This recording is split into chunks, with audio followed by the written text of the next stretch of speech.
Сегодня принесли вот такую стиралку. Hotpoint Ariston. Подшипники. Задымило, завоняло. Клиент говорит. Вот. Прорезала бак почти насквозь. Сейчас разрежем, увидим, насквозь или нет. Сальник пробит.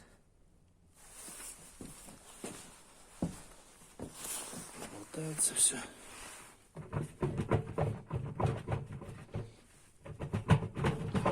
Подшипник, скорее всего, рассыпался.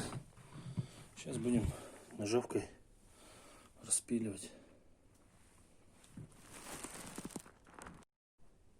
Так, вот распилил ножовкой по кругу. Вот ножовка. Ну и все сгнило. Подшипники разлетелись. И изнутри бак тоже он пропилило.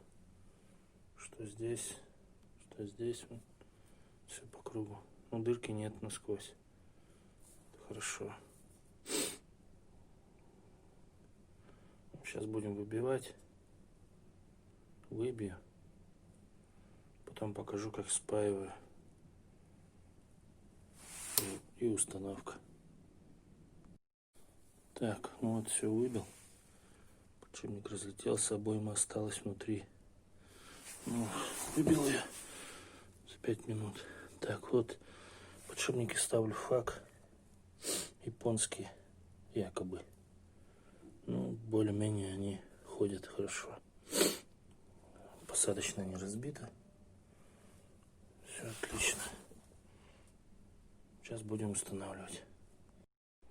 Так. Вот все собрал.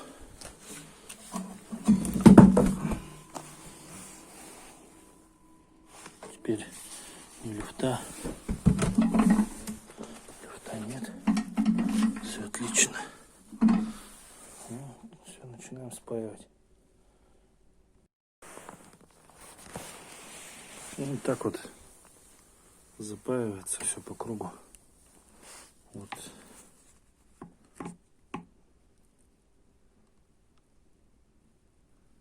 Самое лучшее по сравнению с тем, что бак пилят посередине герметиком. Это все ерунда. Не держится, на том начинает протекать. Лучше всего вот паяльник обычный. Ну, все по кругу.